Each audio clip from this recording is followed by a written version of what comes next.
안녕하세요. 저는 현재 강북구에 거주하는 곧 70을 바라보고 있는 남자입니다. 지금껏 바쁘게 살다가 이제야 노후를 좀 즐기고 있는데요. 저는 항상 이 라디오를 들으며 하루를 시작합니다. 사연을 듣다 보면 정말 다양한 일들이 존재하더군요. 화가 나는 사연도 있고 정말 감동적인 사연도 있고요. 제가 이렇게 사연을 보내게 된 이유는 2달 사이에 분노와 감동을 모두 겪게 되었기 때문이에요. 저는 제일 가까운 사람한테 배신도 당하고 인생에서 제일 고마운 사람을 만나게 되었어요. 저희 어머니는 제가 10살이 되던 해 병으로 돌아가셨어요. 아버지는 혼자서 하나밖에 없는 아들인 저를 키우셨고요. 다행히도 아버지가 하시던 사업이 잘 돼서 전 부족함 없이 클 수 있었어요. 그런데 아들은 아버지 팔자를 담는 건지 저 또한 아내가 병으로 일찍 세상을 떠났어요. 그래서 저는 혼자서 아들 하나와 딸 하나를 키워야 했고요. 한동안 아내의 빈자리가 너무 크게 느껴졌어요. 아내 없이 혼자 살아서 뭐하나 싶다가도 핏덩이 같은 애들을 보니 나라도 열심히 살아야겠다는 생각이 들더라고요. 솔직히 아버지께 도움을 청할 수도 있었어요. 아버지는 사업을 하시니 돈이 많으니까요. 하지만 저는 아버지께 의지하고 싶지 않더라고요. 저는 제 힘으로 자식들을 키우고 싶었어요. 아내의 사망보험금으로 조그만 음식 사업을 하기 시작했어요. 아무래도 아버지 도움 없이 하려고 하니 처음엔 인맥이 없어서 반응이 별로 없더라고요. 하지만 어떤 은인을 만나게 되면서 새로운 소스도 개발하고 재료도 조금씩 바꿔보면서 점차 제 가게가 입소문나기 시작하더라고요. 토스트 전문점이었는데 학생들을 주 고객으로 삼았어요. 저는 아무것도 안 하고 가게에 이렇게 있는 것보다 직접 나가서 홍보를 해야겠다는 생각이 들었어요. 토스트 하나를 만들어서 시식해보시라고 먹기 좋게 그걸 반으로 잘라서 종이컵에 담아갔어요. 아무래도 처음엔 낯선 사람이 토스트를 내밀고 있으니 다들 안 먹겠다고 거부하더라고요. 이 방법도 틀린 건가 싶을 때 어떤 한 학생이 제게 다가와 토스트를 가져가더군요. 그 학생이 한 입 먹더니 뭔가 골똘히 생각하는 눈치였어요. 아저씨, 혹시 소스 만들 때 머스타드 향을 조금 더 넣어보시는 게 어때요? 지금도 맛있긴 한데요. 머스타드를 조금만 더 넣으면 새콤달콤한 게 학생 입에 딱일 것 같은데. 아, 그래요? 학생이 음식에 대해서 좀 아나 보네. 소스 말곤 다른 건 괜찮은가요? 빵도 살짝 아쉬워요. 빵 테두리를 잘라서 딱딱한 거 못 드시는 어르신들도 먹기 쉽게 만들거나 아니면 아예 부드러운 우유 식빵으로 바꾸는 게 어때요? 우유 식빵? 우유 식빵 괜찮네요. 나는 왜 그 생각을 못했지? 오늘 내가 학생한테 많이 배워가네요. 학생은 남은 토스트까지 깔끔하게 먹더니 잘 먹었다며 제게 종이컵을 다시 건넸습니다.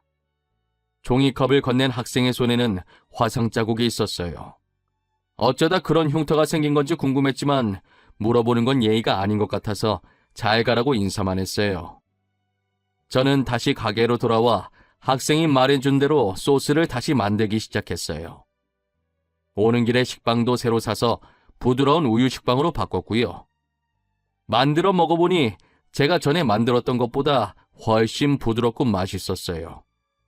저는 다음날 다시 그 학교를 찾아갔습니다. 오늘도 어김없이 그 학생과 마주쳤어요. 학생은 자기 친구를 데리고 왔더라고요. 시은아, 이거 한 번만 먹어봐. 학교 근처에 토스트 가게 오픈했대. 그래서 내가 어제 먹어봤거든? 진짜 맛있어. 아, 진짜? 그렇게 맛있어? 너 원래 음식 먹는 거에 되게 까다롭잖아. 얼마나 맛있길래 이래? 나 너 믿고 먹는다. 그래, 나 믿고 먹어봐. 너도 먹어보고 깜짝 놀랄걸? 맛에 반해서 너 앞으로 여기 가게에서만 먹게 될 수도 있어. 야, 이거 진짜 맛있다. 빵도 되게 부드러워. 와, 소스 이거 뭐야? 진짜 대박이다. 그렇게 저희 가게가 입소문이 나면서 장사가 잘 되기 시작했어요. 제 사업은 다 그 학생 덕분에 성공할 수 있었다고 생각합니다. 저는 또 학교를 찾아갔었는데 아무리 기다려도 그 학생이 보이지 않는 거예요. 마침 그때 토스트를 같이 먹었던 친구가 지나가길래 불러 세웠어요. 거기 단발머리 학생, 그때 여기서 저희 토스트 먹었던 친구 맞죠? 왜 친구가 한번 먹어보라고 해서 먹었던. 아, 네, 맞아요. 안녕하세요. 근데 저를 왜 부르셨어요? 혹시 하실 말씀이라도 있으세요? 제가 학생 친구한테 할 말이 있는데 기다려도 안 나와서요. 친구 오늘 학교 안 왔어요? 주연이 아마 앞으로 학교 안 나올걸요? 취업해서 회사 다니고 있어요. 알고 보니 상고라서 취업하면 학교를 안 나온다고 하더라고요. 다시 만나게 되면 덕분에 성공할 수 있었다고 정말 고마웠다고 꼭 말하고 싶었지만 더 이상 말할 길이 없었어요. 저는 그렇게 열심히 일해서 2호점까지 내게 되었습니다. 그리고 최근엔 토스트를 직접 만들어 팔진 않고 지점들 관리만 하고 있었어요. 아무래도 제가 나이가 있는지라 가게를 자식들에게 물려주고 싶었어요. 그런데 자식들은 제가 하는 사업엔 관심이 없었습니다. 아들은 그냥 일하는 것 자체에 관심이 없었어요. 그저 제가 벌어들이는 재산으로 놀고 먹고 싶어 했어요. 돈 버는 것엔 취미가 없고 계속 용돈이나 더 달라며 재촉하는 아들에겐 제 가게도 주고 싶지 않았어요. 저는 딸아이라도 제 가게를 물려받았으면 좋겠지만 다른 아들과 다르게 제 사업엔 관심이 없어도 자기가 하고 싶은 일은 확실히 있었어요. 딸은 어릴 때부터 향수를 참 좋아했어요. 후각이 예민한 건지 좋은 향을 맡으면 스트레스가 풀린다며 얼마 주지도 않는 용돈을 아껴서 그 비싼 향수를 여러 개 사놓더라고요. 그리곤 꼭 크면 자기는 조향사가 되고 싶다는 말도 했었죠. 이제 저도 가게를 물려줄 나이가 된 것 같아 진지하게 딸에게 물어보았습니다. 그런데 딱 잘라서 말하더군요. 아빠, 솔직히 나는 하고 싶은 게 따로 있어. 내가 어렸을 때부터 입에 달고 다니던 말 있잖아. 조향사 말이냐? 조향사보다는 아빠가 이미 일구어 놓은 가게를 인수하는 게 돈을 더 많이 벌 수 있지 않겠니? 나중 되면 돈이 정말 많이 필요할 거야. 아빠, 나는 내가 직접 만든 향수로 브랜드까지 만드는 게 소원이야. 아빠가 이렇게까지 말하는데 못 들어줘서 미안해. 얼마 되지도 않는 용돈 모아가면서 향수 모을 때부터 알아봤어야 하는데 결국 아무도 이 아빠 가게는 관심이 없구나. 그래도 딸은 하고 싶은 게 딱 있어서 아빠가 걱정은 안 되는구나. 아빠, 정말 고마워요. 나중에 꼭 제 향수 브랜드로 성공해서 효도할게요. 아니나 다를까 자신은 조향사가 되고 싶다고 저보고 도와달라고 하더군요. 저는 그래도 하고 싶은 일이 있다는 게 어디냐며 딸을 밀어주기로 했어요. 딸을 적극적으로 지원해주는 저를 보며 아들은 제가 딸만 밀어준다고 생각했나 봐요. 요즘 부쩍 돈 달라는 소리도 늘고 어떻게 하면 제 재산을 빼돌릴 수 있을까 속으로 이런 궁리만 하는 것 같았어요. 아들이 자기도 하고 싶은 사업이 생겼다며 제게 돈을 요구하더라고요. 그래서 돈을 벌려는 생각이 있는 것 같아 흔쾌히 원하는 만큼 줬어요. 하지만 아들은 번번이 사업을 말아먹었다며 죄송하다는 말밖에는 안 하더군요. 아마 아들이 날린 돈만 해도 억 단위는 될 겁니다. 이제 그런 아들의 말도 못 믿겠어서 그나마 주던 용돈도 끊어버렸습니다. 일단 가게 증여는 뒤로 하고 현재 들고 있는 자산으로 노후에 뭘 해볼지 생각하고 있었어요. 아들은 그런 저를 보더니 자기한테 좋은 생각이 있다고 하더군요. 아버지, 제게 좋은 생각이 있어요. 제 친구 중에 부동산 잘하는 친구가 있거든요. 갑자기 웬 부동산? 나보고 지금 부동산 일 하라는 말이냐? 에이, 그런 게 아니라 땅이나 건물 사서 돈 불리자는 말이죠. 요즘 땅값이 비싸져서 사놓으면 나중에 억 단위로 벌 수 있다고요. 아빠는 그런 위험한 거래는 안 한다. 아빠도 알지. 하지만 이미 벌어놓은 돈도 있고 위험하게 더 벌 생각도 없구나. 아빠 걱정 마세요. 제 친구 말로는 요즘 좋은 건물 많이 나왔다더라고요. 그 친구 엄마가 동네에서 알아주는 땅 부자예요. 제가 친구한테 물어봐서 좋은 정보 드릴게요. 나중에 돈 버시면 저한테도 좀 주세요. 제 주변에서도 요즘 부동산에 투자를 많이 한다는 소리를 들었거든요. 저는 간만에 아들이 괜찮은 말을 한 것 같다고 생각했습니다. 그리고 건물 살 때 필요한 서류들을 하나씩 준비하기 시작했어요. 그렇게 저는 아들이 소개해준 친구를 직접 만나게 되었습니다. 부동산으로 돈을 꽤 벌었는지 사무실이 아주 크고 멋있더군요. 어떤 서류를 들고 오더니 제게 앉으라고 하더군요. 아이고 아버님, 먼 길 오시느라 힘드셨죠? 여기 따뜻한 차라도 한 잔 드시고 천천히 얘기 시작할게요. 자네, 도대체 돈을 얼마나 버는 겐가? 회사가 아주 멋들어지는구만. 에이, 그래도 아버님보다 못하죠. 아버님은 2호점까지 있으시다면서요. 그 가게는 어떻게 하실 생각이세요? 제가 듣기론 아무도 안 물려받으려는 것 같던데 파실 거예요? 팔긴 왜 팔아? 거기에 쏟아부은 내 노력과 시간이 얼만데 절대 못 팔지. 그 아들이 말한 좋은 건물이나 보여주게. 이거 정말 좋은 매물이거든요. 너무 아까워서 아직 아무한테도 안 보여줬는데 아버님은 특별히 지은이 봐서 보여드린 겁니다, 진짜. 그렇게 대단한 건물이야? 내가 살다 아들 덕을 다 보겠네. 어디 한번 물건이라도 좀 봅세. 저는 당시 아무한테나 안 주는 정보라는 말에 솔깃해서 열심히 아들 친구의 말을 들었던 것 같아요. 하지만 사람 일은 모르는 것이라 조금만 생각해보고 다시 연락 주겠다고 하고 나왔습니다. 저는 아들 몰래 딸아이 방으로 들어가 딸에게 낮에 있었던 부동산 얘기를 했어요. 딸은 제 말을 듣고 표정이 점점 일그러지더니 어딘가 기분이 좋지 않은 모양이더라고요. 아빠가 땅을 사든 건물을 사든 아빠 돈이니까 나는 상관없어. 근데 너무 성급하게 사지는 마. 제대로 알아보고 결정해. 네 오빠가 직접 소개해준 친구인데 무슨 일 생기기야 하겠어. 어련히 알아서 잘해주겠지. 난 솔직히 우리 오빠지만 속을 알 수가 없는 사람이라 걱정돼. 맨날 사고만 치고 다녔잖아.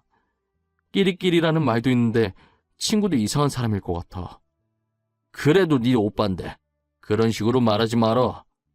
아무리 못난 아들이라도 설마 애비한테까지 이상한 짓 하고 그러겠어?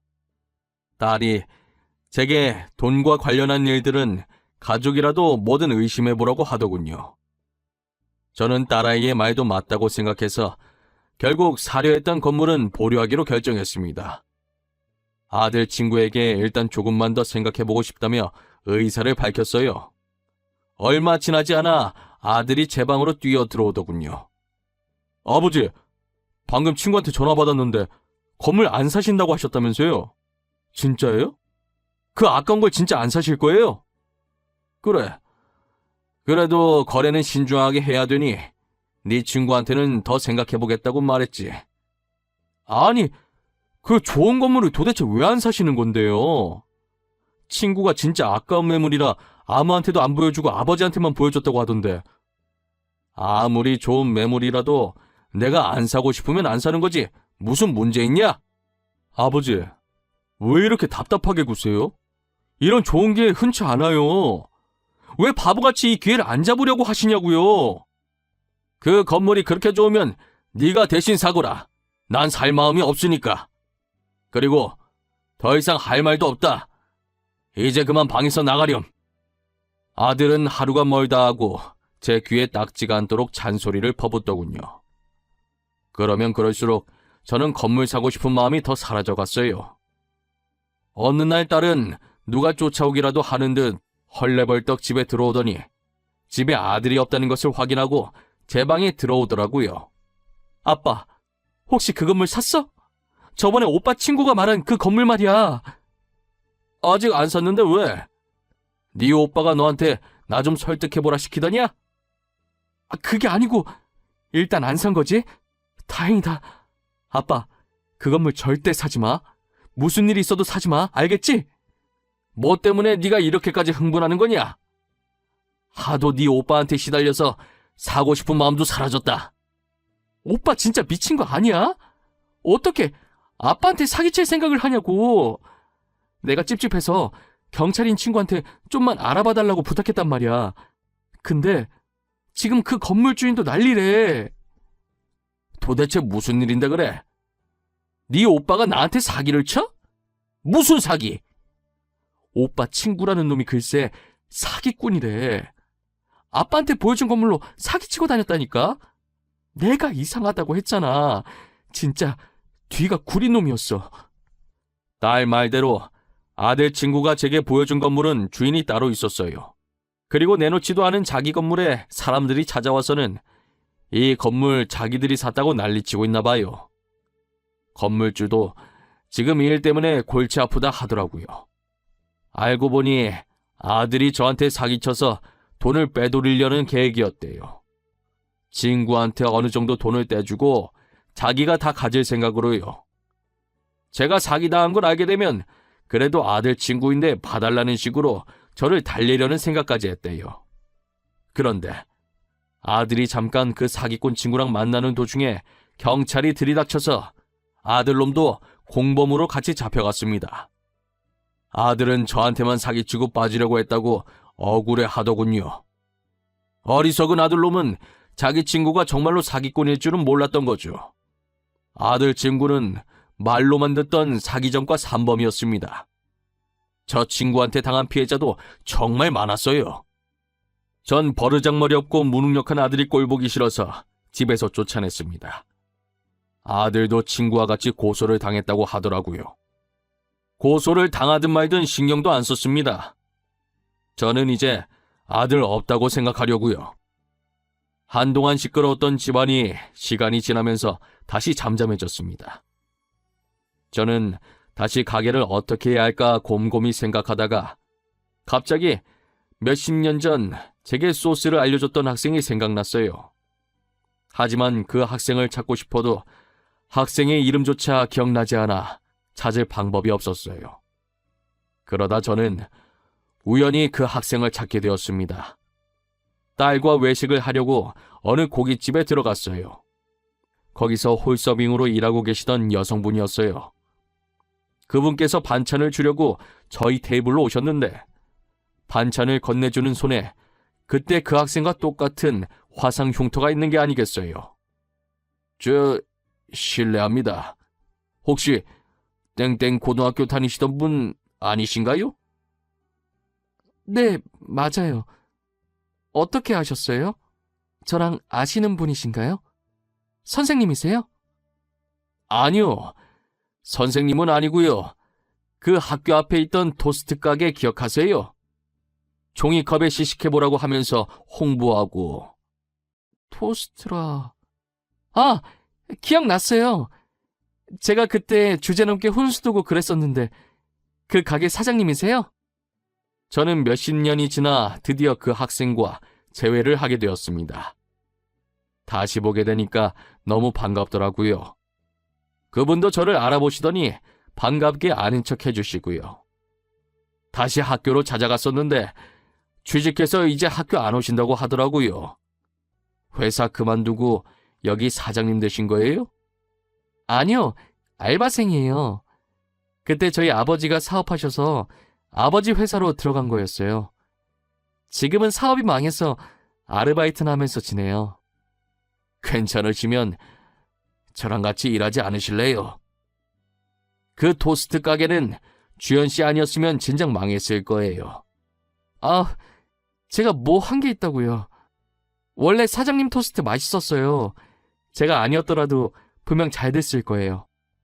아닙니다. 주연 씨가 알려주신 대로 해서 잘 된 거예요. 친구들한테 홍보도 많이 해주셨잖아요. 그러니 저희 가게는 주연 씨 덕분에 큰 거죠. 계속되는 저의 설득에 주현 씨는 저희 가게로 오시기로 하셨어요. 저는 이 가게를 꼭 주현 씨에게 드리고 싶었습니다. 당연히 주현 씨는 받지 않겠다고 하시겠지만요. 저는 주현 씨에게 인수인계 끝나는 대로 가게에서 물러나려고 합니다. 이제 나이도 많이 들었고 딸과 함께 쉬고 싶어요. 그게 무슨 소리세요, 사장님? 자식분들한테 물려주셔야지 이 가게를 왜 저한테 주세요? 제 자식들은 이 가게에 관심이 없습니다. 딸은 따로 하고 있는 사업도 있고요. 이 가게는 주현 씨가 만든 거나 다름이 없어요. 그리고 저도 주현 씨라면 믿고 떠날 수 있을 것 같고요. 주현 씨는 계속 사양하다가 결국 두 손 두 발 다 들고 제 뜻대로 가게를 받으셨습니다. 딸은 제게 그동안 수고했다고 이제 가장의 무게를 내려놓으라고 하더군요. 지연아, 가게 말이다. 그거 주현 씨한테 증여했단다. 그분 없었으면 이 가게가 지금껏 잘 될 수 없었어. 잘했어.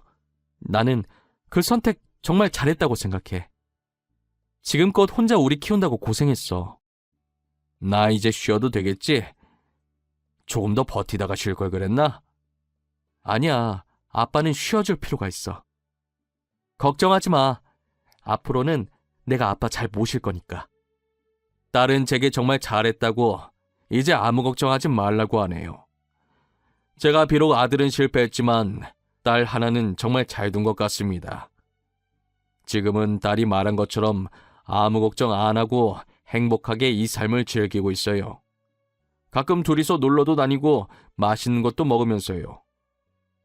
그리고 잠시 아들 이야기가 나와서 하는 말인데 현지 아들은 고소당했다가 조사 중 공범이었던 증거가 없어서 풀려났더라고요. 저희 집에 찾아와서 잘못했다고 울면서 빌길래 정신 차리고 살라고 얼음물 한 바가지 끼얹어주고 쫓아냈습니다. 감히 어떤 자식놈이 부모를 상대로 사기를 치려고 하나요? 저는 절대 이 일을 그냥 넘어갈 수가 없어요. 여러분들은 절대 제 아들놈처럼 부모님한테 이러시면 안 됩니다. 나중에 후회하지 마시고 살아가실 때 더 잘해주세요. 제 이야기는 여기까지입니다. 들어주셔서 감사합니다. 다들 행복한 하루 보내세요.